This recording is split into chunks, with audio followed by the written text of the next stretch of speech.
optimistic policy for us to take it further. So today I would also want to re-emphasize on the inclination of we, Prime Point Foundation, doing this program. Prime Point Foundation shares immense pleasure in trying to connect the bridge between the policymakers and the stakeholders through this conclave, conducting and getting ideas from eminent personalities in the field of education. And again, we would want to reconfirm that this conclave will intend to deliver from confusion to clarity, from panic to progress, and from fear to favor. The discussion will focus on policy, its impact, and ways to implement the COVID impact on the implementation. We will talk on the preparation, opportunities, and roadmap for national education policy. And today we are going to talk about national education policy in the university perspective.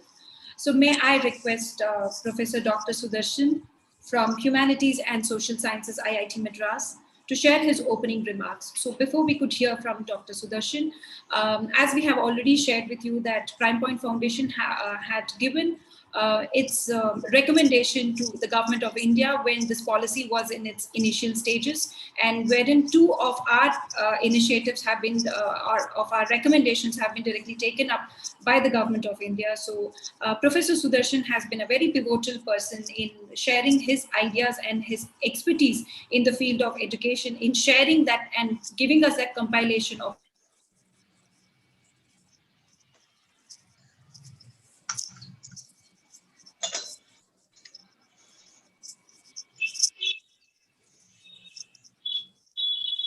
those 12 points.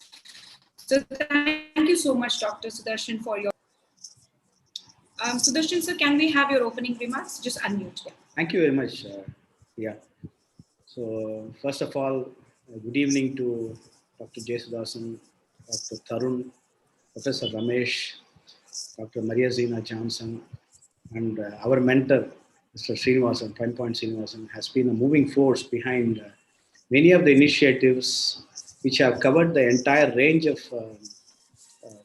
education, for example, banking loan, education loan task force, and funding of education, then creating awareness about political performance, governance, and digital journalism, and cyber security. And he has touched the entire gamut of journalism and politics and social service.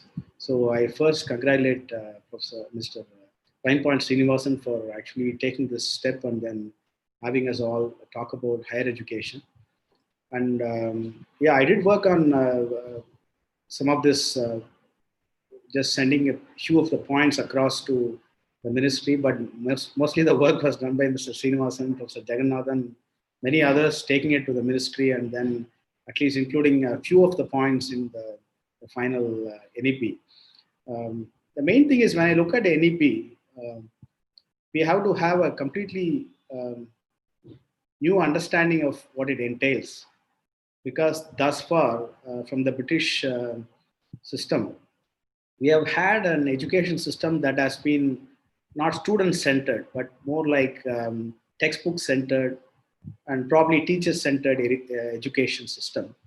And this has been somewhat addressed in the Sarva Shiksha Abhiyan and this act, and also in the primary and secondary education, because ICT-based education, activity-based educations have been introduced in the curriculum, and then, but it has to really percolate down to various levels and make the entire process of education student-centric, and also problem-solving, plus also developing the entire, students have to develop a range of talents, not purely learning from book and then regurgitating, and they must be able to apply their mind and then create new things and also improvise and innovate.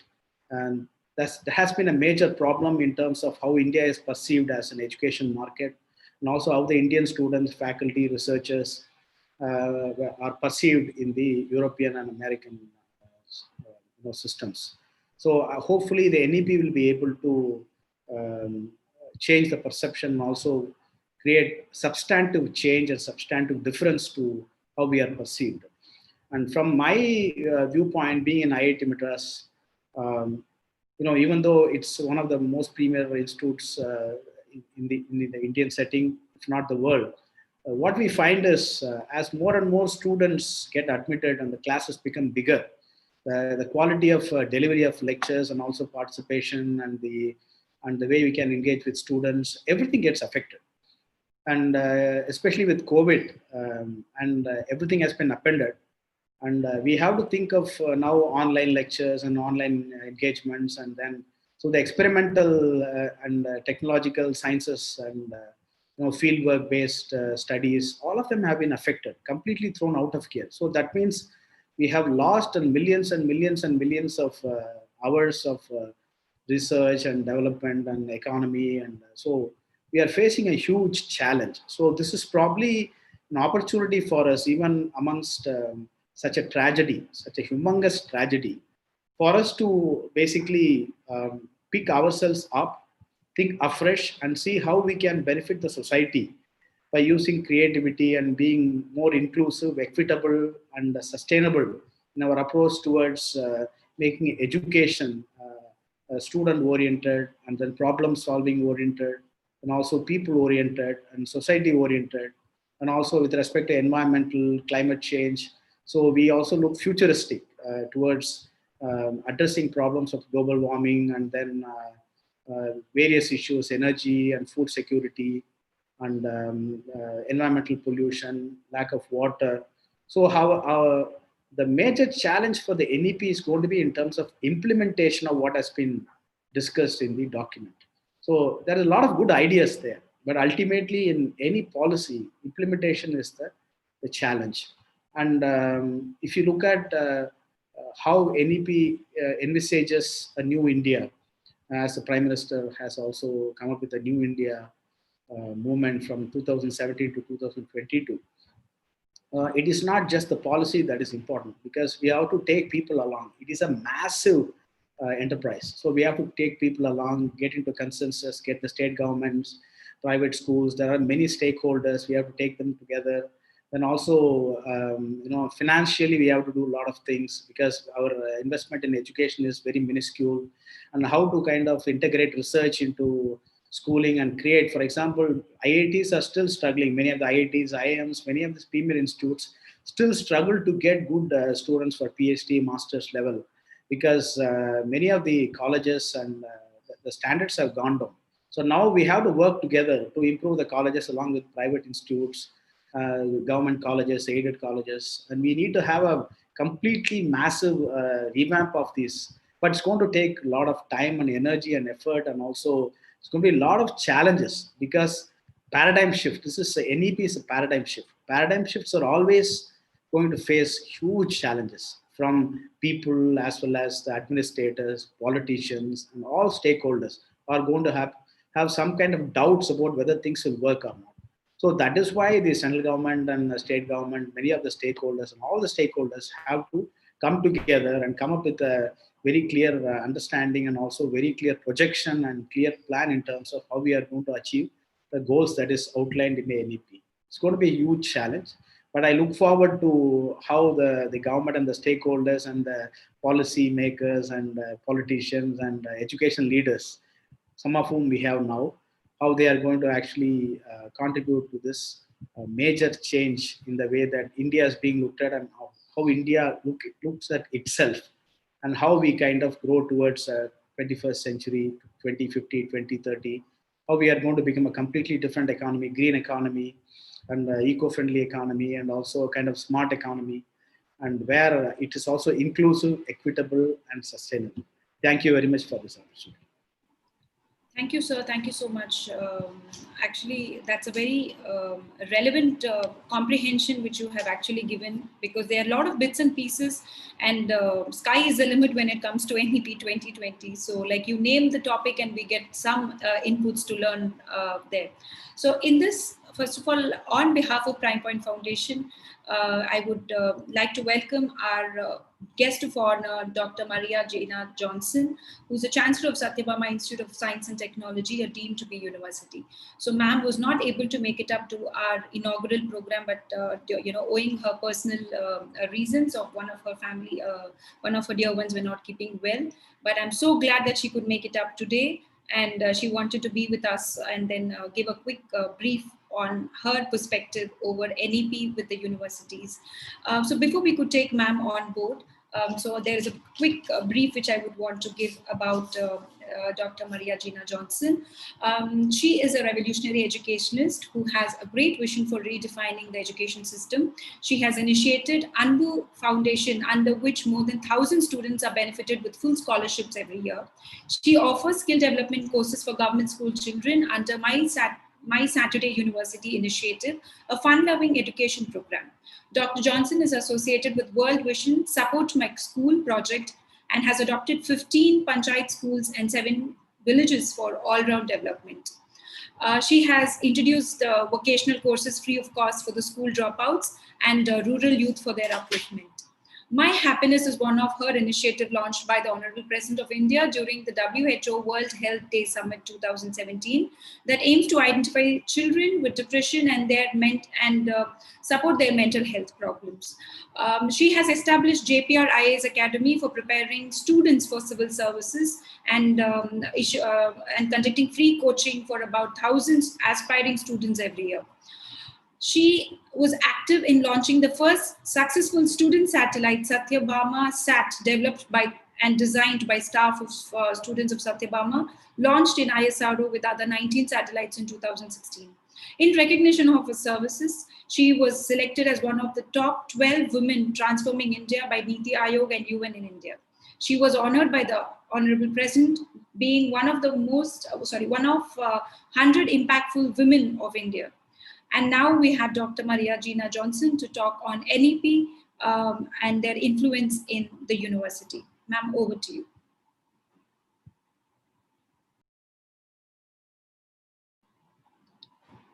Is she with us? Has she dropped by any chance? I'm here. Can you hear me now? Yes, ma'am. I'm in a very remote place, so I cannot enable my video. So please kindly excuse me. That's okay. So good evening to all the guest speakers and my respects to Prime Point Srinivasan sir. Thank you so much, sir, for adding me in. And I think this effort goes to Priya for bringing me to this wonderful discussion, which we are going to have on the NEP's impact in the universities and the opportunities. As Sudarshan sir clearly mentioned about the view, what as an educationalist or a head of an institution about this NEP has, he has clearly told us what is the reality which is going to happen, because NEP looks like a real vision like Kalamji had for the entire state and for the country, because Vision 2020 was always in our mind, and we know how our Prime Point Srinivasan sir was also being a driving force behind Vision 2020 also. He was always a stepping stone for all of us to witness how Vision 2020 was taking place and how it groomed. But now sir has also been a part of this NEP 2020.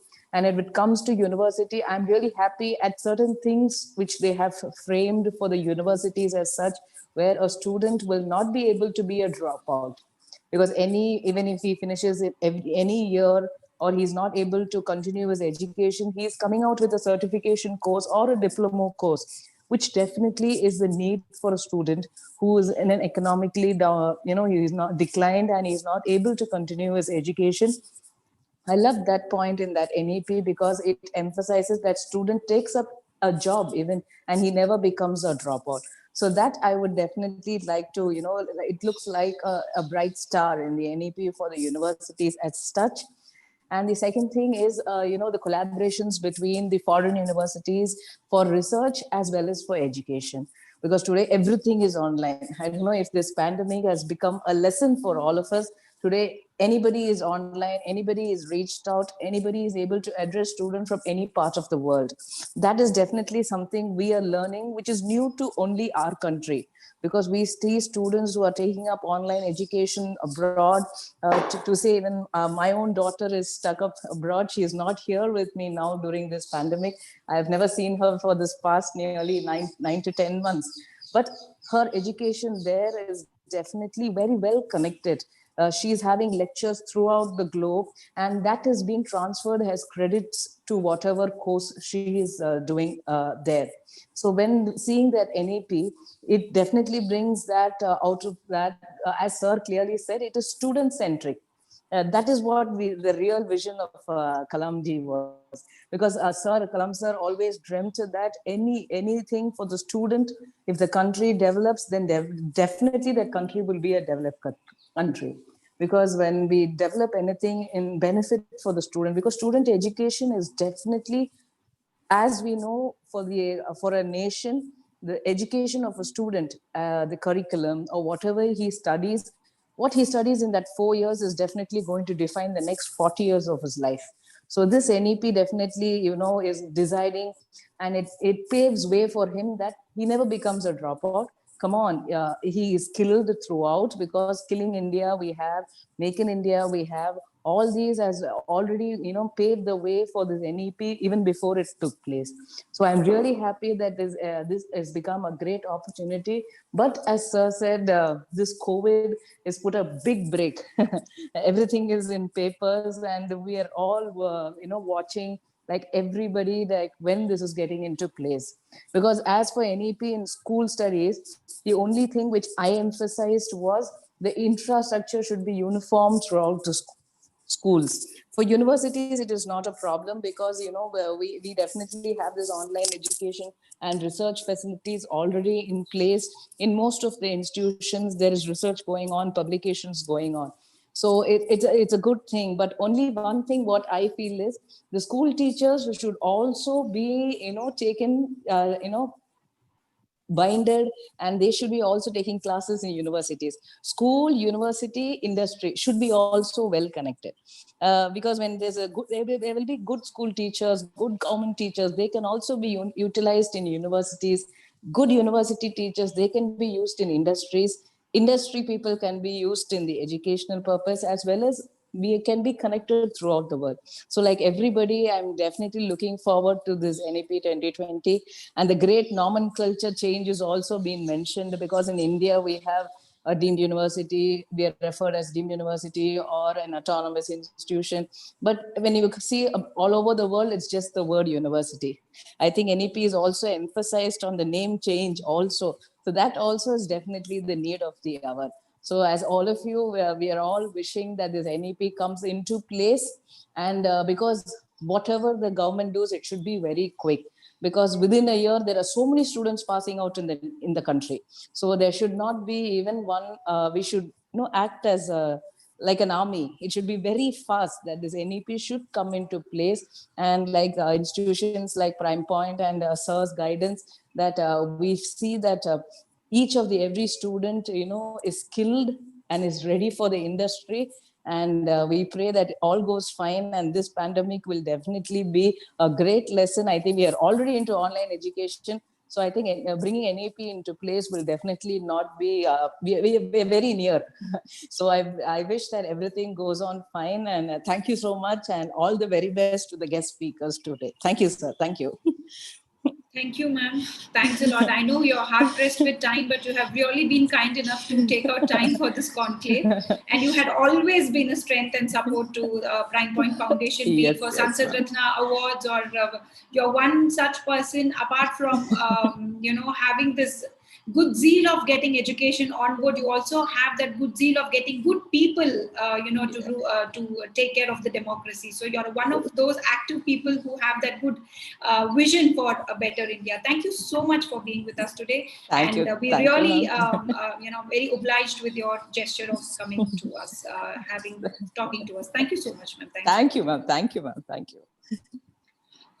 So that was Maria Gina Johnson, ma'am, for us. So who had quickly given us her views on NEP when it comes to university.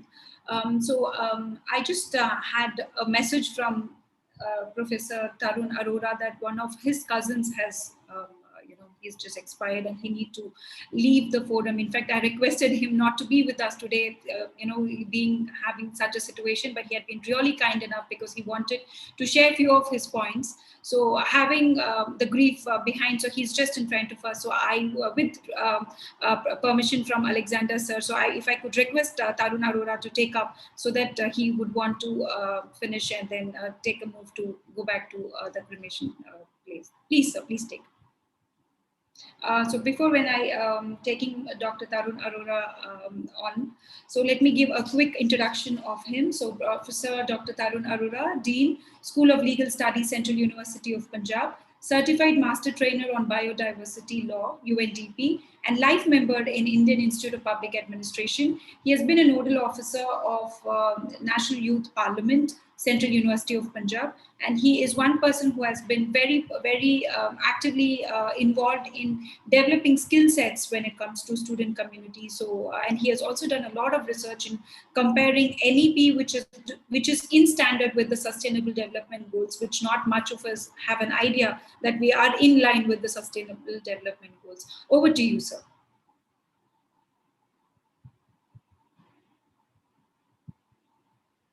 You're not audible. Can you unmute yourself? Yeah. So thank you, Ms. Priyadarshini Rahul, and I'm thankful to Prime Point and for associating me with this event. And friends, what I had designed earlier, that my views, I divided it into 4 parts. First, the goals, and in goals, the first preambular statement of the national education policy that underlines the goal to make India as an emerging leader on the global stage in terms of economic growth, social justice and equality, scientific temperament, national integration and cultural preservation. So here my focus is on being a student of constitutional law and researcher of constitutional law, on social justice, equality and scientific temperament, because these are the bedrock of our constitution, part 3rd and part 4th. So it also recognizes the intra and intra-generational disparities, inequalities on the Indian soil. And on approximately at page number 36, it recognizes the challenges before the higher educational institutions in India. And it has certainly underlined, it has highlighted through education realize the potential developing equitable and just society. Because from last 70 years after the commencement of Indian Constitution, if we look at whether the justice on the social and economic forum had really been realized, which is the hallmark of Article 38, 39 of the Constitution, to secure a order which is just, socially just, economically just. So fine, it is politically one man, one vote, but what about their social and economic backwardness? So through education, that can be uplifted. So in view of that, the NEP has recognized and it has formulated a roadmap from the constitutional perspective. What I feel that the distinguishing feature of national education policy is to recognize that there is a need to maximize the talent, rich talent, its utility, its potential, and resources for the good of individual, not only the individual, but the society, the country, and the whole universe. So it is talking about inclusive and equitable equality and qualitative education and promoting lifelong opportunities for all, which is in synchronization with Sustainable Development Goal 4, that is talking about inclusive and qualitative education. So that all the governments around the globe are expected to achieve by 2030. And so far as identification of the gap is concerned, the NEP has successfully identified the gap areas. And in view of that, my concern is that when we look at the revision of NEP, and no doubt the government deserves an upload, because after 34 years gap, NEP has been formulated, and it recognizes the inequalities and exploitation against moral and material abandonment, which is one of the directive principles that state has to plug. That the child should not be feeling moral and material abandonment, and that's why that multiple entry and multiple exit system, academic bank of credits, had been given due place in this NEP. And so far as uh, its a roadmap in the Indian scenario, particularly in higher educational institution, is concerned, uh, it has been designed into a meticulous way by setting the targets, multi-durational targets. So it sets in the terms of 2022, 2030, and 2040, short-term targets, mid-term targets, and long-term targets. So the identified gaps have been addressed in context of reconfiguring the uh, reconfiguring the whole scenario, and focus is less now on content and more on learning to think. So the purpose is to develop the critical temperament, but the priorities, what I feel, are well placed of the government, and in view of the present spectrum, whatever is prevailing in Indian context. And we have to nurture the ability to think critically and solve the problems with the help of rationality, logical thinking, research, and innovation.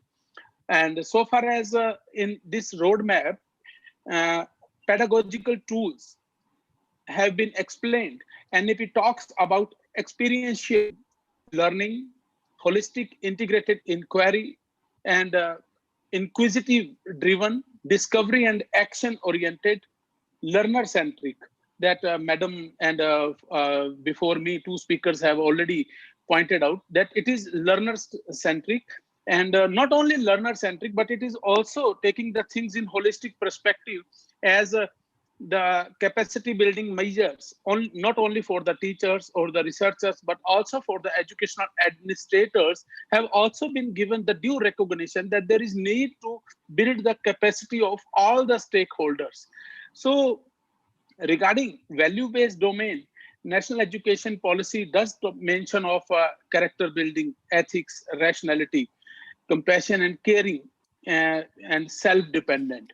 So in university culture, when where the students after graduation are coming for study, and basically in all the central universities and central government institutions, whether it is IIM, IIT, and central universities, where the students from all over the country and abroad do come, they should be taught, they should be made to learn to live in harmony with each other.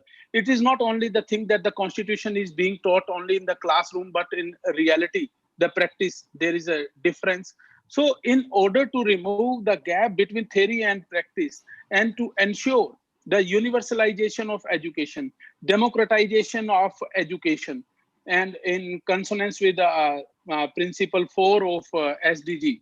So there are some gray areas which I would like to point out. Those have been identified around page number 34, 35, that fragmented higher education ecosystem, and less emphasis was there on cognitive skills and learning outcome, watertight demarcation of disciplines, socioeconomic disparities, ineffective regulatory system, and the most important thing is ineffective regulatory system, though other things are also important. And it also talks about, in university and colleges, about 1,500 universities are there and more than 40,000 colleges are there. So the affiliation process, whether it is appropriate or it needs a revamping, a revision. So irrational affiliation process, limited teacher availability, and institutional autonomy. So what I feel, that one thing is very important, vital for the higher educational institution and administrator, that there are inherent contradictions in these loopholes, in these gray areas, and not only in problems, but also in the needs where we need to plug. For example, where new education policy talks of autonomy of higher educational institutions. On the other side, it is also talking about ineffective regulatory system. So how we are going to fine tune the balance, that if we are going to make our regulatory system effective, whether we will be certainly we will be able to strike the balance in effective regulation, effective monitoring of the colleges and other higher educational institutions which are affiliated to the universities. So there need to synchronize, there needs to strike the proper alignment. And besides, exploitation of teachers and staff is hardly addressed in this policy. And because it is true that in view of the population explosion and demographic things, the public-private partnership, that model has been introduced. But whether the exploitation of means teaching fraternity, that has been addressed, that is a matter of serious concern, particularly in the private sector, because there are a few private universities which are paying handsome and even more than the government sector. But apart from that, what about the majority? Even Justice J.S. Verma's commission that has been acknowledged in national education policy, that most of the teachers training institutes are like the commercial shops and they are selling the degrees. And in view of this, how we are going to build the capacity? NEP talks about the liability of the teachers if they are not fulfilling the norms, if they are not complying with the norms, if they are not doing the research appropriately. But the question is whether NEP is also talking about the institutional liability in case the institutions are not complying with the norms and they are involved in exploitation. So there are lot many challenges. The NEP, so far as goals are concerned, the language is concerned, the priorities are concerned, those are well defined. But the question is whether we will be able to complete these goals, pursue these goals. So in view of this, what I feel that it is true that NEP is a masterpiece. It is a beautiful illustration of the diplomatic craftsmanship. But the question is whether by making this policy, the job of the government is over. No, the real job begins now to make this NEP, to democratize it, to make it at means accessible and implementation at ground level. So therefore, what I feel that there are some mutual frictional interests which have to be resolved with the lubrication of serious thoughts, deliberations, and while dwelling upon such issues, it has to be taken holistically, keeping one thing in mind, that youth and young academicians who join academics, they have the vast wealth of potential. The only thing which we require, being the policymakers and the administrators of the higher educational institution, is to utilize that potential and enabling them to pay back to the society, to return to the society and help the society in redressing the problem through their innovative skills and research. And they have to be polished, their capacity has to be built by developing critical thinking, logical bent of mind, and scientific temper. So a mind which is involved, engrossed in finding out, most of the people join teaching about it after 28 and 35 and 40. By 40, they reach and they are involved properly in education. So I would like to conclude by saying that a mind engrossed in finding out the appropriate academic atmosphere and research-oriented atmosphere, or whether we need the minds indulge in financial management to meet their basic needs. So not only the infrastructural needs, but also their basic needs have to be satisfied in order to ensure their contribution in research and development. So this NEP has rekindled at some of the places in higher educational institutions part 2, where it is talking about teachers training program, capacity building of the teachers, higher educational institution administrators training, and their capacity building. So it has rekindled the hopes by identifying these issues and certainly shown as the silver lines to democratize the education. But the task is not complete by making this masterpiece creation depicting illustrious vision. The challenges lie ahead in implementing the policy at the ground level, and it's to ensure its compliance with SDG 4 on the ground level by universalizing quality education. So, so far as distinguishing feature of this NEP are concerned, it also talks about 16 skills, 64 Kala Sampurn, which is the part of our Indian and so I personally feel prima facie it appears that the priorities are well placed, and the Herculean task is to turn the challenges into opportunity, which is possible through capacity building of not only the top level management of higher educational institutions, but also middle level as well as lower level. So it has to be taken as holistically and integrated efforts with the proportionate vigor can make this policy really worth and realize to turn the goals by turning India from an outcome deficit to a leader of education and Atmanirbhar and Vishwa Guru. So major responsibilities equally lies on institutional leadership also. So with these words, I am thankful to Prime Point and I'm thankful to my other co-panelists.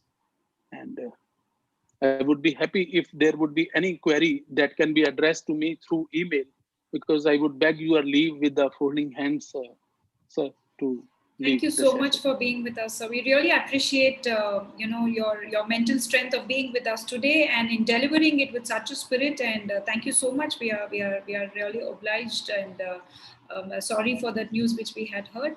And we are all there with you, sir. Our prayers with you. And please take care of yourself. Thank you so much. Thanks a lot. Thanks a lot. Excuse me, sir. Thank you. Chandra sir, Ramesh sir, we'll meet sir. For sure. Thank you. Well, as Dr. Tarun has rightly mentioned, yes, it is a very exciting policy, and as Dr. Kalam also says, dreams are those which doesn't let you sleep. So I think this is such a policy which will not let the true educationalist actually, to sleep unless and until it comes to a form and unless and until the balls get rolling. So in this, so now we are having our next speaker, Dr. R.W. Alexander Jetsudas, Pro Vice Chancellor of Hindustan Institute of Technology and Science, Dean to be University, formerly the Principal and Secretary of Madras Christian College for about 12 years. And he had been thick and thin with us throughout this conclave. He has also shared a lot of other views when it comes to school education also. So it's really very kind of you, sir, to have been understanding the intensity of this conclave and being with us and sharing all your ideas throughout the conclave. And here we want to hear the perspective of universities on NEP. Thank you, sir. Thank you very much, Priya Darshini, for this very warm words of welcome and introduction. My respects to our Honorable Minister of State of Parliamentary Affairs, Shri Arjun Ram Meghwal, who was there with us yesterday. And our special respects to Dr. Jagannathan, and also the other panelists today, Dr. Maria Zina Johnson, Dr. Ramesh, Dr. Tarun Arora, and not to to emphasize the presence of Dr. Srinivasan of Prime Point, who had been a facilitator for this great event. And of course, my thanks to Priya for having invited me to join in this beautiful conclave, not just to be a speaker, but also to a listener, because I did get enriched by the various points that have been provided by great learned people. And also I myself will be able to go through the NEP document a few times to share with all of you, and also with the people subsequently on this important area. Thanks to the two other speakers, over here, Dr. Sudarshan, and where I think a stage has been set very clearly. And in fact, I've also been referring to that this NEP is highly student-centric. And the most important aspect is of the success of this program, not lies with the planning, not lies with the drafting, but then much lies on its implementation. I think that's very, very important. And as it was said a little earlier, the task doesn't end by simply providing the draft, the task will come to fruition only when it is going to be seeing the light of the day. I think with this, let me move on to sharing my slides with you. My specific subtopic on this title would be a march towards higher accomplishments in higher education through NEP 2020. A little backup on what has happened in the country since its independence. I think you all know that this is the third effort that is being made at the national level on providing wholesome education. The first, it was called as the National Policy on Education, which came up in 1968, the first one, under the prime ministership of late Madam Indira Gandhi. Then the second one came in 1986 by Shri Rajiv Gandhi. And the third one, 2020, by our Honorable Prime Minister Shri Narendra Modi. And of course, we all know that the chairman of the committee of NEP 2020 is a great scientist of world repute, Dr. Kasturi Rangan. And they've submitted the proposal, and it is being discussed and debated back and forth by several agencies. And here, I think Prime Point has also facilitated us to give our views on that. I will not be repeating many of the points which have been highlighted, but I will, though it is finding its reference here, I'll be focusing on areas which has not been covered yet by the honorable panelists. Now, as you look at it, I think this is a personal view. That is what I have given there. You know, this national education policy, I think, was introduced to the country in 1986 when I joined as a young lecturer in an institution. And then during the time of my service for 34 long years, I think nothing was told about what was done. Of course, here and there were scanty implementations. But then at the end of my career, when I retired in 2020 from that institution, I think the new education policy of 2020 has come about. 34 years. Now, 34 long years. And if you look at this 34 years, I think the world has seen phenomenal changes in science and technology.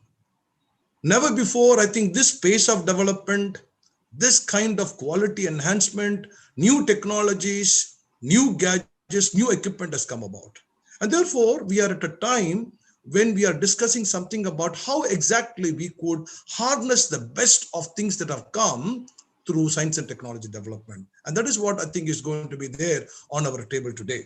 Now, as I said already, it is the most important thing is that a good and clear understanding of the policy, clear planning, and integration required for the implementation of the NEP 2020 by the state, by the center, by the state universities, by the regulatory bodies and all concerned. And I'm very happy that I think today we have actually moved on to a very beautiful springboard, because we actually have migrated or taken off from the school education, where there should be connectivity, there should be a blended approach. I think that was emphasized by Professor Jagannathan, and I think we have gradually moved from what need to take place at the school level and what need to be taken up at the college and university level. Because there should be a blended approach. There should be a sync between these three important entities. Only then I think there will be a holistic education. I'm very happy that we were able to have that sync during this conclave. Now, the outline, I think we all know there is an aim of NEP, there is a scope of it, there are opportunities available through NEP, and what are the innovations that are seen in NEP. Now, the aim, I think we all know, it is to develop good, thoughtful, well-rounded and creative individuals. I think hitherto what has happened is that I think these have not been experienced. We would just simply have a student, being there, but whether an all-round development has taken place, whether the seeds of creativity which we talk about has been sown in the minds through our education, I think is a very big question. But this NEP 2020, its primary aim is to kindle the interest and to evoke the right responses in the children who come to the universities and to the colleges. The second important thing is not just good that one is knowledgeable, one is creative, but then the development of character, the ethical and constitutional laws that are there is very important. Today, I think in many of the institutions, I think what is emphasized most is the character building more than the capacity building. I think they are two hands, in a person. And therefore, this NEP aims at that particular virtue of character development and a person with ethical, development and things like that. And also the third important point, personal accomplishment and enlightenment. I think that is very important. I think at the end of the day, I mean, now I've just completed my innings as a professor and an administrator in institution, and I moved on to the university. There should be a personal satisfaction in one's life. I think that is very important. And NEP is a roadmap to providing that personal satisfaction. Eventually, whatever said and done, so many people may appreciate, but you yourself would know whether you have that personal accomplishment and contentment of having born in this world and have been in the field of education. And also to prepare the students for more meaningful and satisfying workloads and enable economic dependence. Now, the scope of the NEP is that to move towards universities and colleges that offer medium of instruction, not just in English. I think if you visit countries like France or Germany, China or Korea, you find, in fact, I happen to visit some of the bookstores in some of these countries, and I find 95% of the books are available in the local language in every field. I think as you take our country, how much percentage of the people are well versed in English communication? And therefore, we should aim at providing education in the local language. I think that is one of the aims of NEP, to move towards multidisciplinary, multilinguistic, and multiple exit UG education. I think this is very important. I think as we move on, a person should not be specialized in one area alone. Very narrowed approach, but then you should be able to handle related one and multilinguistic flexibility. I think one should be able to move from English to the local language and vice versa and so on. To move towards faculty autonomy and institutional autonomy, to revamp curriculum, pedagogy, assessment, and student support. And one important thing which I wanted to add here, which I don't think that is there, the integrity of faculty to be assessed, or the commitment of the faculty to be assessed on a 360-degree appraisal. I think as we look at it, I think we don't do that. I think appraisals are more, a kind of a formality or a ritual. But then I think if you want to really go for a real progress study of an individual, of a professor, I think it calls for a 3-degree appraisal. I think we need to move towards it. And as we know, I think one of the key points in the area of research, like what is followed in the National Science Foundation in the US, I think we have resorted to having a National Research Foundation, which will be able to provide funding, which will be able to enable people to develop projects, proposals, and submit it to them, and things like that.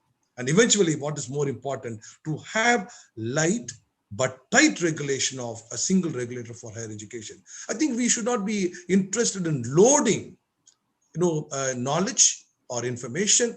It should be made light, it should be made very palatable, but the entire package should be very comprehensive. I think that is the aim of this NEP 2020. Now, what are the opportunities that we have is, I think, something very important, which we have not probably really done. The first point, as you look at it, higher education institution will support other higher education institution in their development. I think this was partially there somewhere in the 1970s or 60s or so, where students from one institution would move to another institution for a specialized lecture.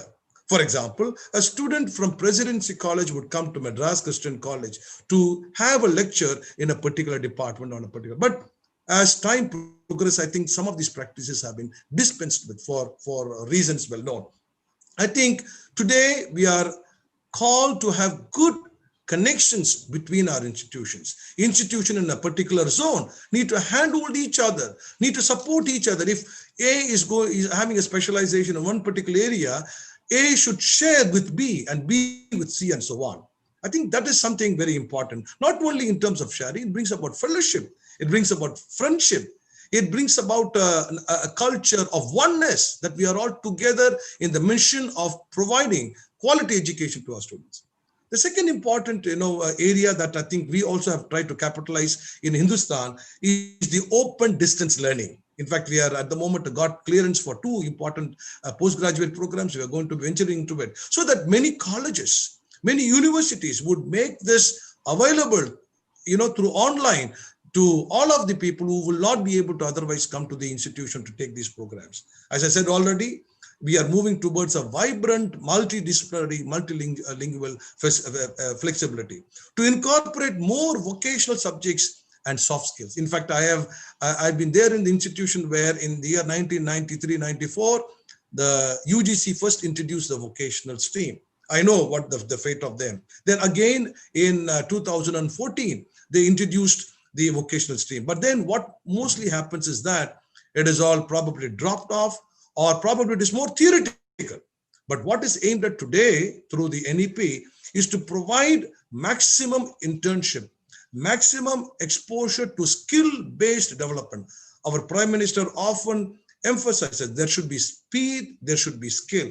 There should be skill and there should be speed. And therefore, I think skill development is very important, because as I work in an engineering institution today, I think they know more of theory, but they are unable to apply them, in the real field situation, whether it's going to be civil engineering or mechanical engineering or aeronautical engineering, the ability to apply and to hone one skill is very much lacking. Now, the next important aspect, which is very moving and touching, is to have projects with engagement with the community, and particularly environmental education, and on also value-based education. On Saturday, in fact, to our university, there were the visitors from the National Green Tribunal. We have also had some important IAS officer in our place. And when we were discussing about how we can redeem a lake that is close by, where the effluents are dumped, where the waste is dumped in the Koratur Lake, I think one point that came out very well is that let us take our students from our classrooms to these places and involve them in the work on environmental education, and to provide them opportunities to do something that would protect the lake. I think that is something very, very important. We should engage, we should connect the theory with the practicals. The next point, which I think was emphasized a lot, is that to have the exit option, I think a different point, because I think the economic needs, the other societal needs, pressures are different in different individuals. So there should be an option for the students to leave when they want to leave, whether they would like to take a job after first year or second year and so on. So the NEP provides an opportunity to have a student have the certificate at the end of first year, and second year diploma, third year a degree, and the fourth year if the person has done the research. Now, even on the other day, I did make a mention with regard to some of the people who are working as a support staff or secretaries or administrative staff. I think they need to have a quality, in terms of communication, in terms of understanding of concepts and things like that. Otherwise, what happens is that if they are not exposed, they are simply working as robots without any involvement. So such people, they can be there in colleges maybe for the first year, second year, with a basic understanding of education. If they are going to be coming back to take up job, then I think they'll be able to render, I think, more involved services to the institution. Then it was also emphasized that ABC, Academic Bank of Credit, would be there, and this will be very much beneficial to institution, where we need not actually ask for certificates to be submitted. We can directly log in and get the authenticated certified marks or credits from these sources. Because today one of the challenges that we face in education institution is fudging data, forgery, and things like that. And I think efforts such as this would completely eliminate such malpractices in the system. And of course, the 4-year degree, which was also recommended in the previous NPE, is also being suggested here. And this would probably make us equitable with institutions abroad, particularly the Western institutions. Some of the innovations that you are able to find in NEP is the Startup Incubation Center. I think this is largely taken up by the universities and colleges, and that will provide an opportunity for young people to come up with novel ideas, to be tried up there in the incubation center with little investments, and eventually that can lead to greater creativity, innovations, discovery, and things like that. And the technology development centers. I think what I am emphasizing at the moment is that, yes, today we talk about publications in the Scopus Index Journal. We talk about patent, how many patents. These are the yardsticks that are assessed, that are used for assessing a teacher or a university or an institution. But what is most important is that how much of these research papers have transformed into patents, and how many of these patents have transformed into product development. I think we get satiated with either papers or patent development. We don't go beyond it. But the point is that I think we should go beyond product development. At least out of probably 100 patents, if 2 is able to find the light of the day, by coming up with a product. I think you made it per year. So this is something that is very, very important. I'm sorry, I think the slides have, are not to be seen at the moment. Yeah, let me go a little bit fast. And so another thing which I want to emphasize here is on innovations is about the internationalization, which is emphasized in the NEP. Internationalization. And what I'm going to be emphasizing here is something very interesting. It is internationalization at home. Now, when we talk about internationalization, we often think that our students from India go abroad and do education or do research and come back. In such cases, I think the benefit is restricted to just one or two people, or probably few people only.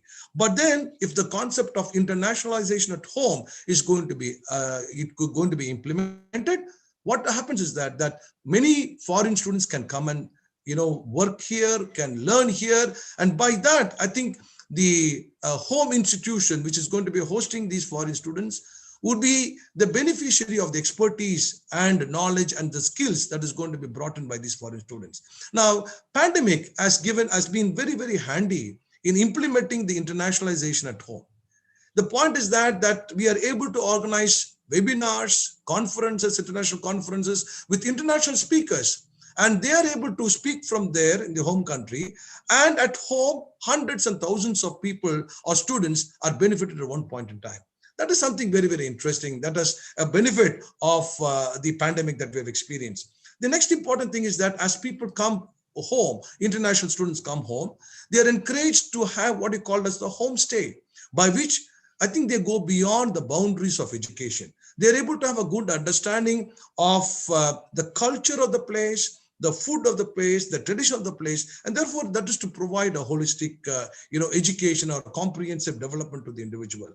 The next important point is that in internationalization at home, I think we should be able to bring in the industries abroad to come and provide their expertise, I think, at home. So that is something very important that we need to be aiming at. Having dwelt on that, what are the student activity and participation which NEP is greatly emphasizing on? I think sports. I think sports is something which I think is getting, a second, revival in the country. In fact, while I was there at the Madras Christian College, I started a program called Sport for All. I think we have started ignoring, I think, sport, our health, our stability and things like that. And this, I think, is very important. I think every day, every individual should put to exercise the body. And I think, of course, yoga is also emphasized. And if it is going to be there, I think one would be able to have a healthy body so that you are able to contribute much to the development of the institution and the country. Of course, formation of eco clubs, community service will help in the environmental dimension. The next important aspect is of that of the student counseling system. Now, with the increasing, disturbances, I think in the psyche of the individuals, I think in the mental makeup of the individuals, the students, in particular, I think in studying in many institutions are probably getting imbalanced, and also advise and counsel as to in which direction they have to grow in the field of education and things like that. Specialization. I think student counseling services have become a very integral part of institution, and it is also being made mandatory that every institution shall have a student counselor. And we need to also provide for a total comprehensive development, residential facilities, and also, of course, the medical facilities as well. Now, classroom is encouraged to have greater educational pedagogy, and to have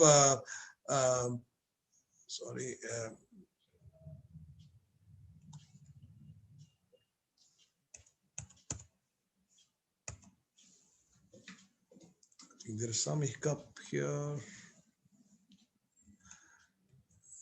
Hello, there is some. You wanted to be shared from our end? Yeah. Can you do that? Yeah, I just have a few more slides to be done. Yeah. Srini, will you be able to screen share? Is it possible from your end now? And I think he was in slide 8. Yeah. Can you the next one? The next one, please.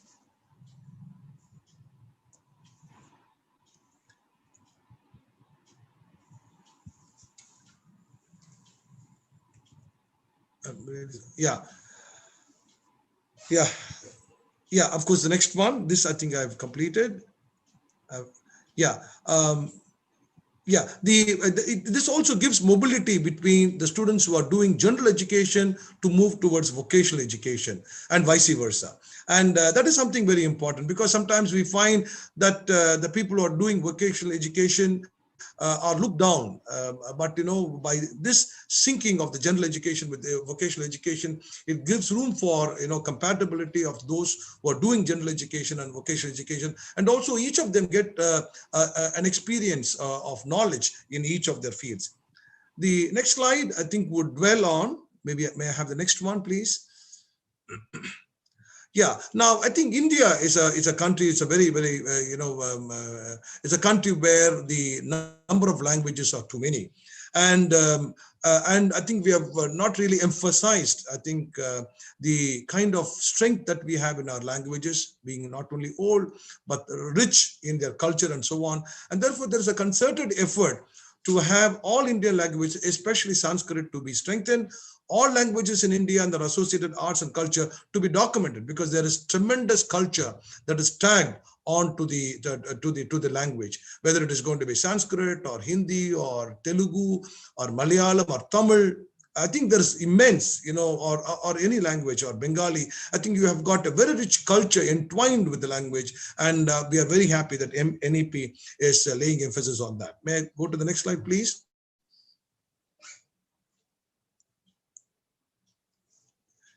Oh, I think I have one last before that. Anyway, I think just to sum up, I think I think there is one that is being skipped, just to have the summation of what has been covered. I think there is, in my presentation, I think I've emphasized on the 360-degree appraisal of the faculty, which will provide a greater amount of accountability on the part of the teachers.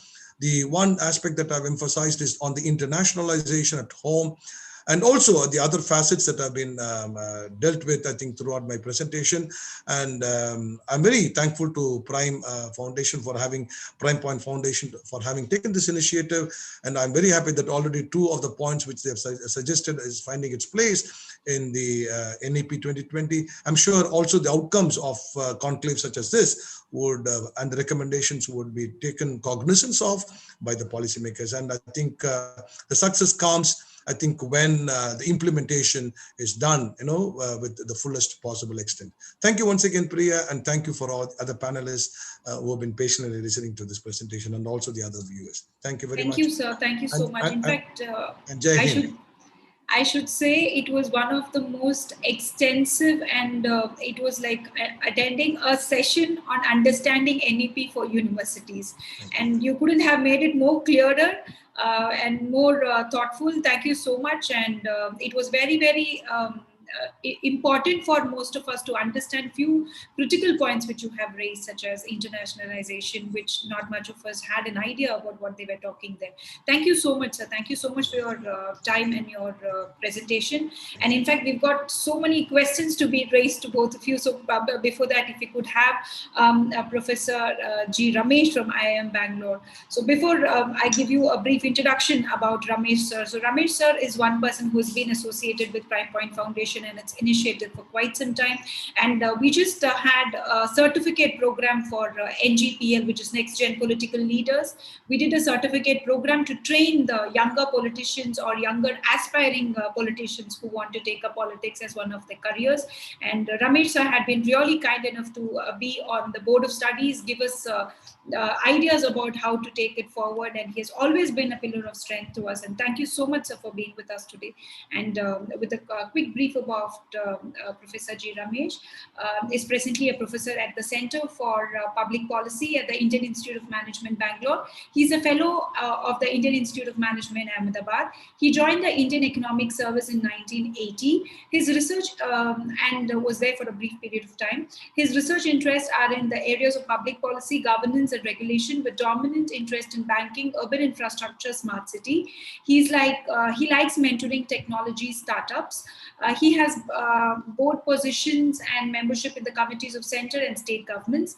He was still recently in the board of a PSU bank, has undertaken several mid-career training programs for senior officers from various civil services and also from the investigating agencies. Thank you so much, sir. Thank you for your patience, and we can't wait to hear from you, sir. Over to you. Thank you, Priyadarshini, and thanks to the Prime Point.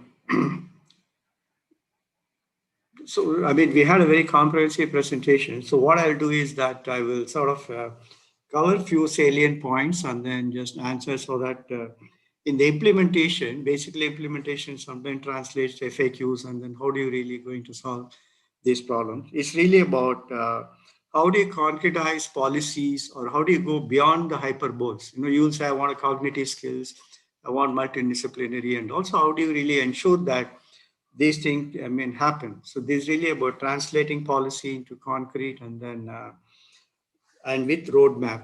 That's what I've been sort of advising governments on some of these things, and I'll share some of these concerns that people have been having. So it says that the 1986 policy, incidentally, I was thinking through no other policy we have been managing for last 34 years, and all other policies undergone change. Summer education is something we are all afraid of touching. I don't know why. Okay. Even now, it's not like it is done. I mean, people are still protesting, and then I don't know what's going, I mean, what form it will take and like that. So it says that one is fragmented, and then is rigid, and then it says that there is limited autonomy to both the institutions and then the teachers. Like in IIM, what happens is that I set my own course, and then I mean set my course outline, and then there's a faculty development committee which approves the course outline, and then I set my own exams, I give my grades and like that. Okay, that's what is really autonomy means. And it's really a question of how far we want to go and how far we are willing to go that path. Okay. Now, and then, but of course, there are some constraints under which, the students have to take. I'm in the market here. My course has to float. I cannot, push my course down the throat of the students and like that. Okay. Now, there is again, I mean, of course, when you say choice to the institution and the teachers, it also means you need to give choice to the students also. Okay. So I was saying the system that we have is like a Thali system. You are going to take B economics, this is your subjects. And you cannot look either this way or that way like that. Okay. Now it'll be really, I mean, you have wide variety of choice, and I'm going to cover some of the examples. My daughter is doing undergrad in US, and I'll give some of the examples, the way they manage diversity, and then how they handle rigidity and fragmentation and all that. Now coming to it, they say that, I mean, the previous speakers talked about multidisciplinary universities. So I was in one committee in Karnataka. We were once wondering like why arts is losing sheen. Okay, so when I was student, it was either B economics or BCom and things like that. But today it's all engineering, and then I mean, so I don't know why there are so many hullabaloo created about that, but nobody's talking about the arts subjects. So we were wondering how to really strengthen the arts. Now this does it. How does it do? Again, let me take the way it works in US. So I just took out some as a sample from, I think this is from Stanford. So let's say if you're doing a four-year degree bachelor course, let's say if you're going to take a 37 courses, of that 20 courses, this is a business program, it's a 4-year. Okay, it's about business related courses you take. Okay, economics and commerce and accounting and then management and all that. Then 10 courses will be, or 10 credits or 10 credit unit, they call it CU, will be like liberal arts. So like my daughter does take like American race or gender or some geography, and then she has gone there for BBA. And even if you're doing pre-med, you have to take, even if you're doing engineering, you have to take all these subjects. So unless you really restrict certain of these outlined, within that you get a wide range of choices and you have to bid for all that. Okay. And there is a credit system and there's a cost attached to that like that. Then there are, imagine, 5 unrestricted courses. I mean, you're already 20, then you've got that 10 liberal, which is actually outside your purview. Then you can take 5. I mean, my daughter wants, let's say, mass communication or digital communication, animation, anything you can take. Okay. Then you talk about, finally, in the 4th year, they offer a course on leadership two credit unit and leadership like that. So they really come out as a well-rounded person, whether you're a doctor or a medicine guy or a bachelor and like that. And it's good enough to really manage the world. It's not necessarily unless you do MA, you cannot really handle jobs and things like that. So at that level itself, you're good enough to handle the world and like that. So this is what is really when you say, how does it matter? No, how is it possible? There is like township. I mean, if you people had seen, let's say, Annamalai University or Manipal or Kurukshetra, Tumkur and all that, these are all like, cities built around the universities and temples and like that. If you go to US, I'm reminded, it looks to me like a temple cities when you go to some of those universities like that. So there are a cluster of colleges. So I do one course here, one course there. And, in that it says that about probably, okay, 40% courses are done outside, 30% courses are done outside in 11 colleges in the whole system. Okay, so somebody studying in management will go to arts or some legal also. They may do a course and come here and like that. So you have to manage it. It's all online and you decide which course. You have to manage your time. You have to manage your schedule and like that. Okay, so that's the sort of thing you have. What do you have in university? I recently wrote in, it came in Indian Express, New Indian Express in Chennai, that today I studied some university finances and all in Karnataka. I found that university's job is to affiliate colleges, collect the fees, conduct exam, give certificates. So we talked about what is it that you do to improve the quality of the colleges, and then do you have those programs? Suppose if I'm running a Ford Motors, I take care of all my ancillary units. I cannot say that I'll take care of only my quality and then you take care of your own quality in ancillary units. Now, if you go by that policy, then you are seeing many times the recalls happening, the cost, because some parts are defective there, that's what happens, okay. So in the new system, I wouldn't call it as that. Today you have, on the other hand, a micro regulation, whereas taking the parlance from the banking, I would call it as a prudential regulation. In fact, many of the states who are saying, no, we didn't like this aspect, we didn't like that aspect, I keep telling them that treat it as a floor. You don't like it, you do it better. Nobody's telling that you should do only so much. You can do better than what the policy prescribes. Any policy is only a floor. It doesn't set any ceiling for how much you can do and what you can do and like that. So I really request the states to look at it as a floor rather than as the ceiling of what needs to be done and like that. Okay. So I would say that, I mean, they should really look at how do you really go for a prudential regulation so that you build their own capacities of conducting these things rather than breathing down the neck of colleges and like that. Okay. For example, it talks about graded autonomy, and it doesn't say that I pass a GO and I'm just making autonomous. No, it's really taking through the map, is going to handhold them, and is going to take them to that path. So it's really to maybe when we go global, probably global level in 10 years, the global level will not be there. Okay, that also we should really understand. What we do, what we are planning for the next 10 years is what will be catching up what the world was 10 years back and 20 years back and like that. Okay. The 1, 2, 3, 4, I mean, people have talked about, it's really a good step. And then this one, I mean, along with STEM, you are going to do about the arts college, arts programs also, which is really an important one. Now, one of the important questions that people keep asking is really like, what about the small colleges in the rural areas? I mean, they are invested, there are the buildings and real estates and like that, and probably labs and all. What about them? Okay.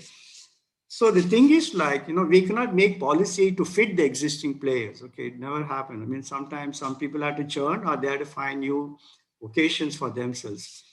So I've been telling people that maybe they convert them into vocational colleges, or if you take that 1 plus 2 plus 3 plus 4 or something like that, maybe first 2 years can be handled in these colleges, but the universities have to ensure these colleges deliver quality, or these colleges can become high-end vocational training schools. I mean, in US, vocational training schools are very highly respected schools. Okay, and we have got such a massive vocational training program with this government.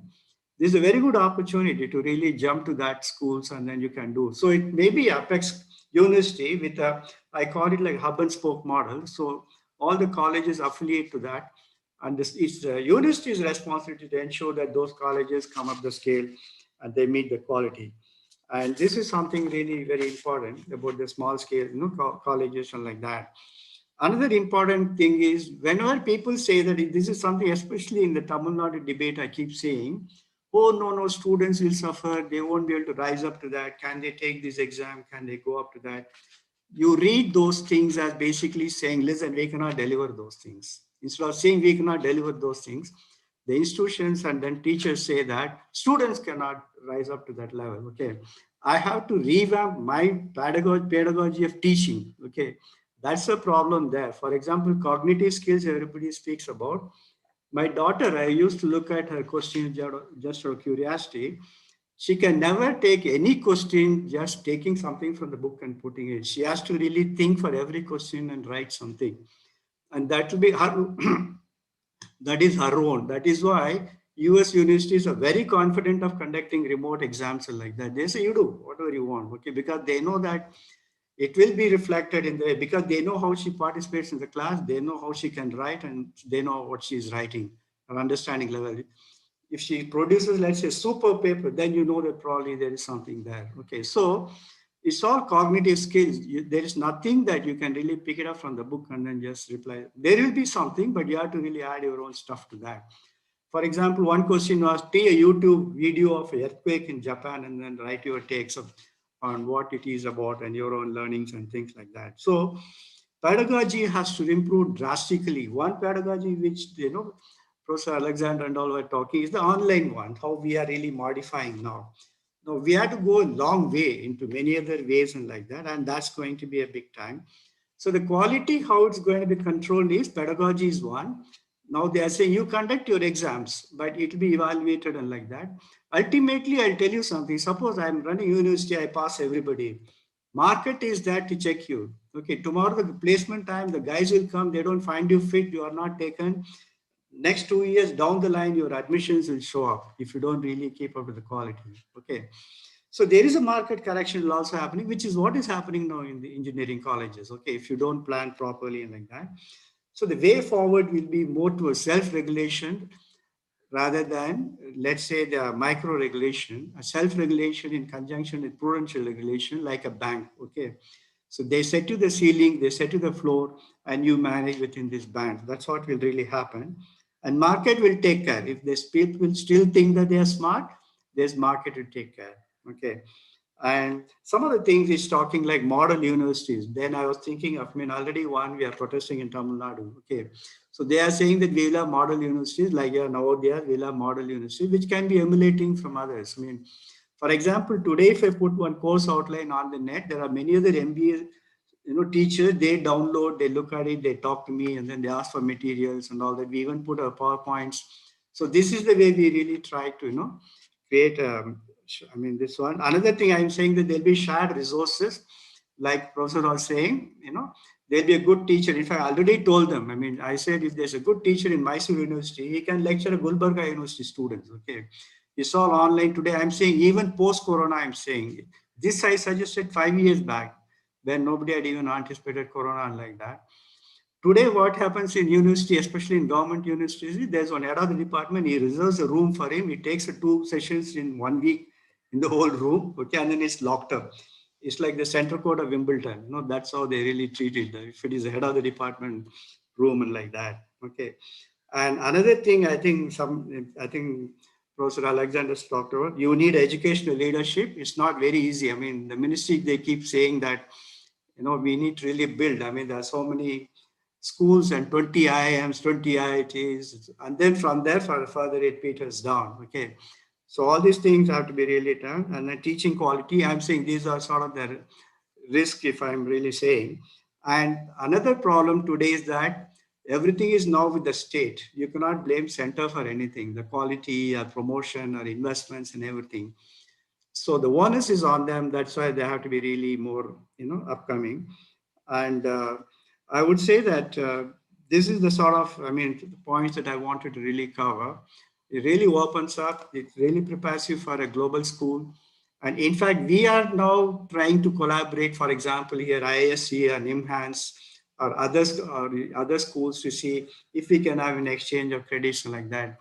For example, if you do MBA in IIT, you can also use the service, departments of engineering, departments of science and technology, department of maths and things like that.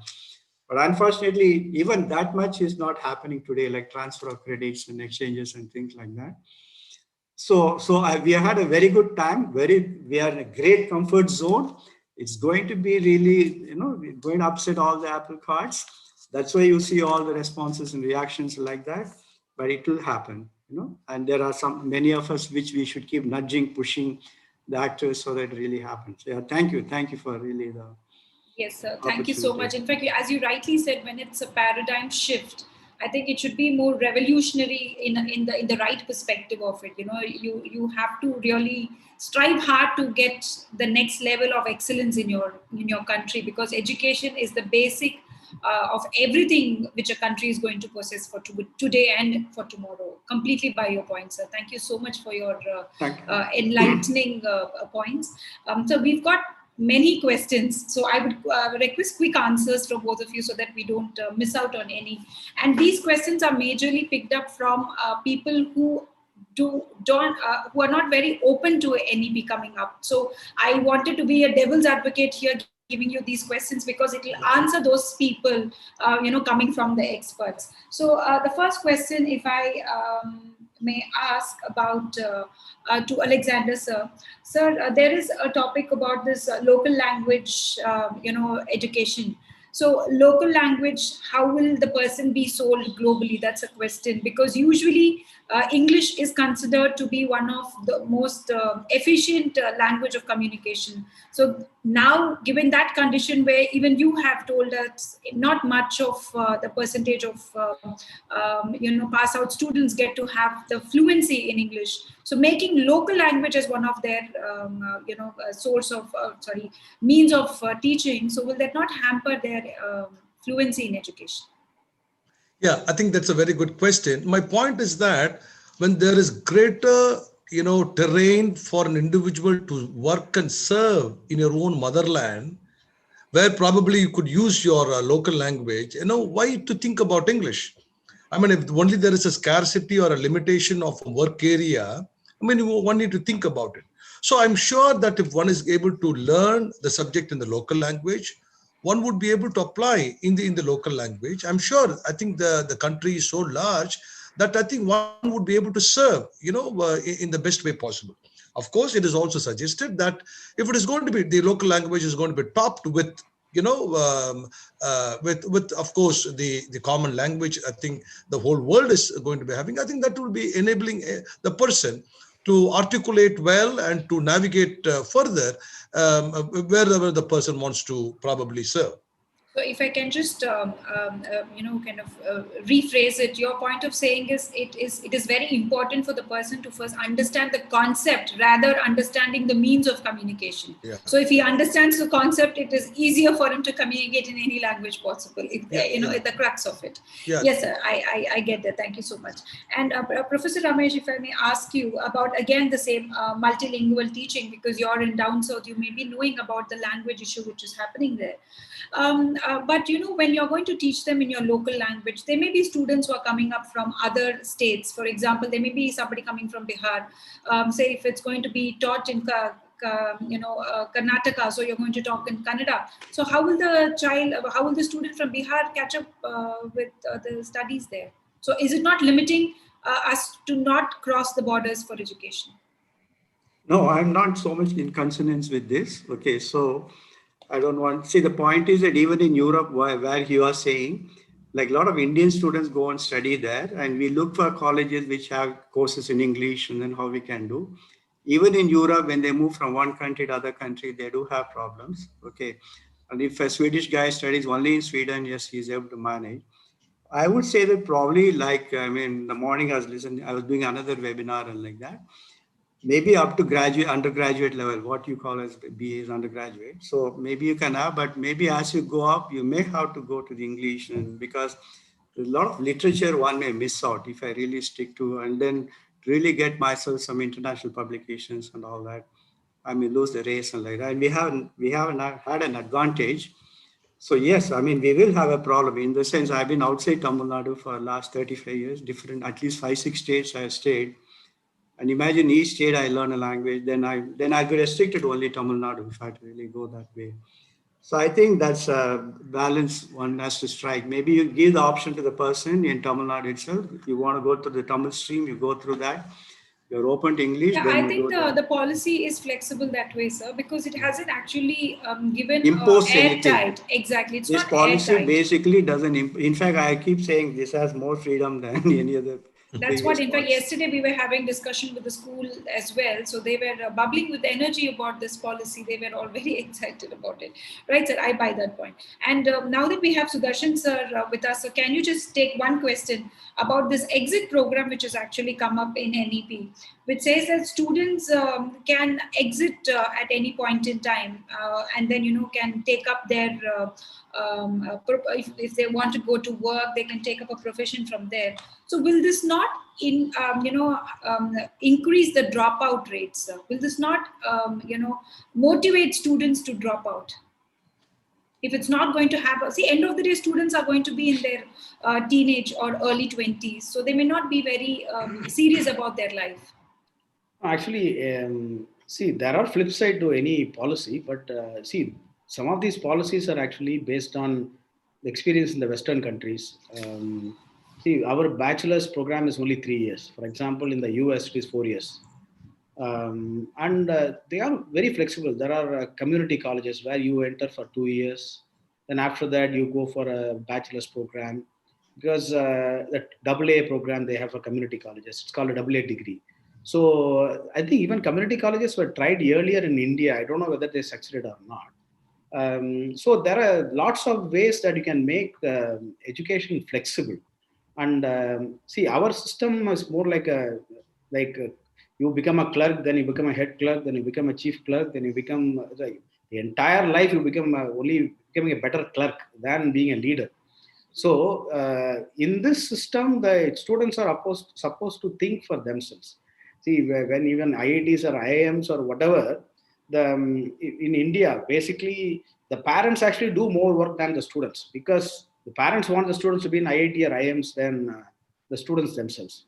Because we see this all the time. That is why we have so many mental health issues and all kinds of stress pressures on students and all those things. See, let us say a student wants to do BSc Physics.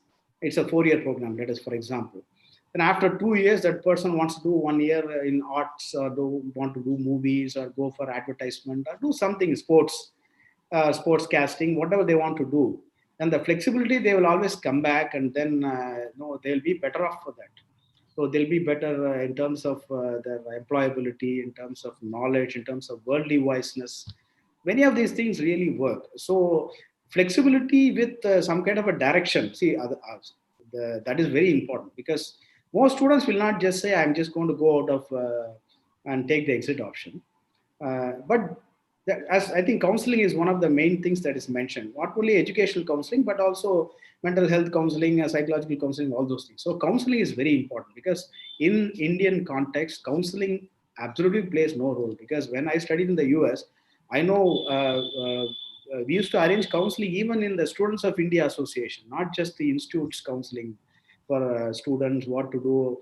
And for TAs, there was a counseling. For everything, there are training programs and information sessions and awareness programs. So you rightly said one point, actually making the policy more flexible. It has given more responsibility to students to think for themselves, which they have not been thinking these years. Yes. Like usually it's the parents who decide what the student has to do. It's not Yes. the student who wants to choose what the student wants to do. Very valid point, sir. Thank you for that very clear clarity. So thank you. And sir, Alexander, sir, if I may ask you this question.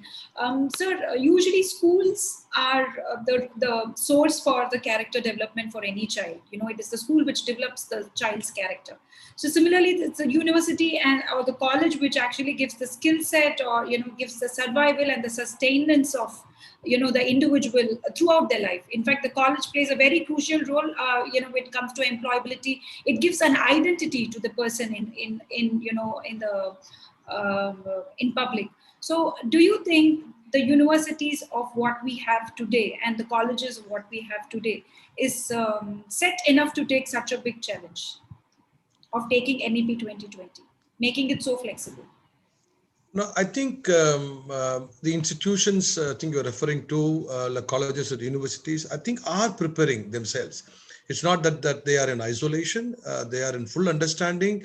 And I think the base is already set because based on my experience, based on my study, at least in most of the urban institutions. I think it is taking place, and I'm sure that I think for skill, and I think this is where I think the industry connect, the internship, the other related trainings, I think soft skills and things like that, I think are going to be given more emphasis. It is already there, I think, for the past more than a decade or so. A lot of emphasis being done, is being given. I'm sure, I think, in the days to come, there will be greater stress on these, so that I think eventually the student who joins becomes eventually employable. As was rightly pointed out, if it is not going to be there, definitely the admissions are going to be coming down. The placements are going to be coming down. So it is Tina. There is no alternative. If you want to survive, I think you need to gear up yourselves, I think, to fit to the the trend of the day, and that is very much provided by NEP 2020. So we do have those market checks. Yeah, yeah. You have to keep, performing yourself. Exactly. Yes, sir.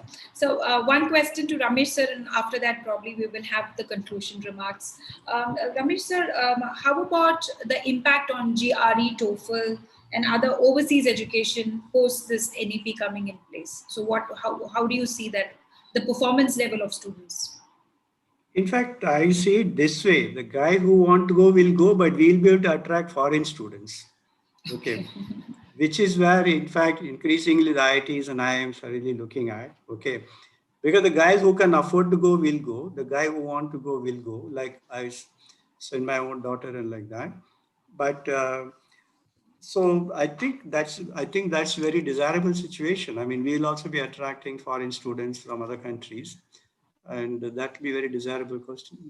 Because where we suffer when in our rankings and all of that, they say there's no diversity, there's no diversity. The moment we start attracting foreign students, our classes, in my class, if I have people from 10 countries, my ranking goes up. Okay, visibility goes up. So I hope that happens. I mean, we don't need to really stop anything, but let's encourage things. That's where I would really put it.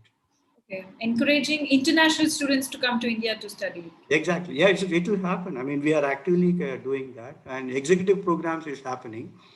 And we hope that in undergraduate program in engineering is happening, like African students and Middle East students are coming. And we need to make it a little more competitive in our things. And incidentally, I have an exchange program one term from at least 200 plus students come from universities all over abroad. I'm sure IITs also it will be happening. And my students go abroad, and we have MOUs with probably more than 100 plus universities and like that. So it's already happening. I mean, only thing is we should make it widespread, not just restricted to few institutes. Right, sir. So, and one more last question to Sudarshan, sir. Sir, now having this 4-year program, is it first of all required to have a 4-year program? And if at all it's going to be 4-year from 3-year, is not the unemployment going to be raised? Because we are again extending it for one whole year. See, actually, it depends on how it is structured. Okay, so for example, many of the higher education institutions now have gone to cafeteria system. That means choice-based credit system. So, for example, people can take 1 or 2 minors, then you have one major. So you can broaden your horizons, broaden your learning. See, that is very important. For example, as I told you earlier, we have had a clerical mentality with respect to education. As I think Professor Jesudasan or Professor Alexander actually referred earlier, there have been cases where people from one university or college will go to another college to listen to faculty or lectures or whatever. See, now that has been completely stopped. Okay, it happens in a few colleges like probably Christian College or Loyola or like not presidents anymore, but a few other universities and colleges, and people come for IITs or we go to MITs, whatever this happens. But this happens very easily in many other foreign countries, foreign universities or whatever. So that exchange of ideas is very, very important. So when we realize that once we broaden the horizons, our education is value addition, it makes us better people and also better professionals, then students will definitely be happy. For example, there are many cases even within IITs, they come for 4-year program, but they then convert it into a dual degree program. Why are they doing it? From 4 years, they have to stay for 5 years. I'm not talking about students who already join a 5-year program because they get into X IIT or Y IIT or whatever. I'm not talking about them. But there are students who join in 4-year programs, but they are ready to stay for one more year, do extra project, extra credit, all those things. Why are they doing it? Because they see the value addition what they're doing. So if our universities, colleges are able to provide that kind of value addition, then the students will not have absolutely any objection to actually increase the knowledge, become better employable people. So that is for us, the problem is quality of education. We have to improve. That is a major thing. True, sir. True, sir. Thank you. Thank you so much for that clarity.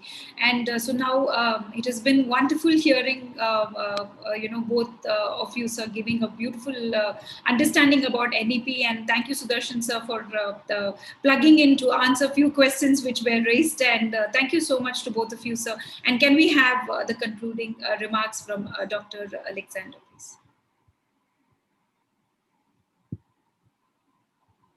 You have to unmute it, sir. Unmute it, sir.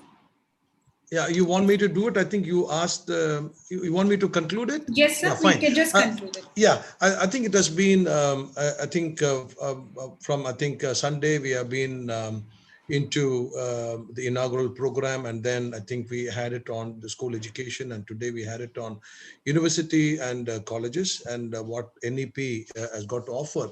Today, I think it was a beautiful blend of information sharing by experts in all these series. I think people who have been here, I think people, I think who have been using technology in their own way, I think have been using that in the most best possible, and they have been bringing in their own experience, not with experience of what they've gained from other institutions. It is not simply from some books or so, but then the real experience that the speakers have gained, I think, from their childhood in schools, in colleges, and where they have served, I think have been brought in. That is something very valuable, because you don't find such information in any of the books, but that has been brought in a very, very concise way, in a very lucid way during these 2 days.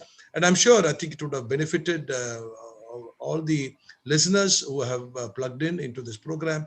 I'm sure also, I think the organizers would be able to collate everything together, sum up things together, and would be able to make this recommendation to the appropriate bodies, Sir, yes, sir, so that we'll be able to see, things happening. And as we have been emphasizing a lot, this is very special because it is student centric, and it has got a new aroma and flavor. I mean, though there are many overlapping, policies that are there in the three NEPs, but I think it has got very special flavor that is in tune with the trends of today. I think that is something very catchy, and I'm sure, I think we'll be able to see it happen during our lifetime. I think all this, the fruits of it, I think we'll be able to not only see, but then also our children and our successors to experience. And I think by that, we'll be able to elevate the level of our country, I think, to greatest heights, on par with other institutions, so that the hitherto, country, and a country which had the oldest, university in the world, will be able to again bounce back to with a greater vigor in the days to come. Thank you. Thank you, sir. And can we have Professor G. Ramesh, sir, your closing remarks, sir? I thought he has concluded. I mean, I think he well, should have the last I word. was requesting your conclusion. He should have the last word. I mean. Yes, because he was with us thick and thin throughout the conclave, so kind of he couldn't just.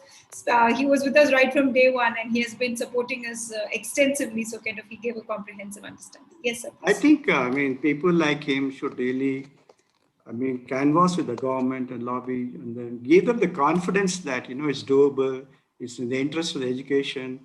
So there is no hassle. And also people like you to talk to their people who are impacted, the parents.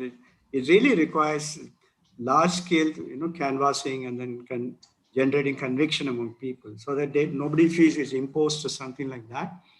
And initiative has to come from everybody, the institutions, the educators, and then of course you're also NGO, isn't it? So that way also you should really play a strong role in mobilizing support for that. And let's not create any fear or any apprehension about things which we ourselves don't know how it will manifest.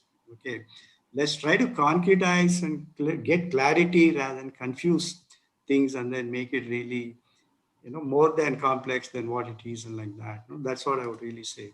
Yeah. True, sir. We have to conquer the change. That's the point here.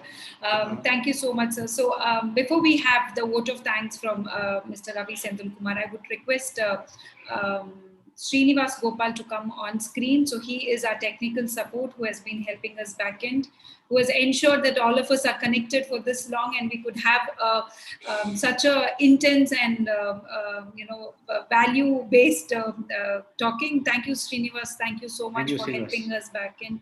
Thanks a lot. And so can I request Ravi Senthil Kumar, who is our Executive President for Sansad Ratna Awards Committee, to share his vote of thanks.